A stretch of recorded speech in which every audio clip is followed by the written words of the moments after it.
ఈ cochlear implant అనే operation వినికిడి సమస్య ఉన్న పిల్లల్లో మనము ఏర్పాటు చేస్తాము ఆపరేషన్ చేసి. సో ఈ ఆపరేషన్ చేయడానికి ఏ పిల్లలకి అవసరమో, ఏ పిల్లలకి డెఫ్నెస్ ఉన్నది మనం ఐడెంటిఫై చేసుకొని వాళ్ళకి ఆపరేషన్ చేసి కాక్లియర్ ఇంప్లాంటేషన్ అనేది ఆపరేషన్ చేస్తాము.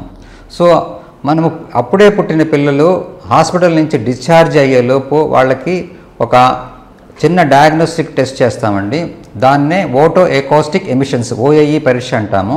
ఈ పరీక్ష చేసి వాళ్ళల్లో డెఫ్నెస్ ఉన్నది అని మనకి అనుమానం వస్తే కనుక దానికి కంటిన్యూవేషన్లో బేరా టెస్ట్ అనేది ఇంకోటి అడ్వైజ్ చేస్తాము.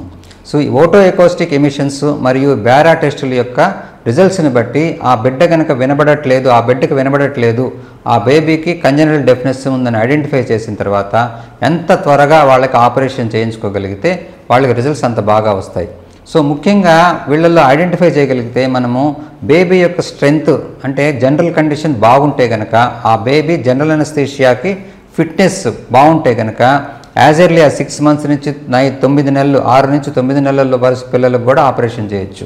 కానీ ముఖ్యంగా చెప్పేది ఏంటంటే అంత త్వరగా అంటే 3 years to 5 years లోపు ఈ ఆపరేషన్ చేస్తే కనుక వాళ్ళకి రిజల్ట్స్ బాగుంటాయి.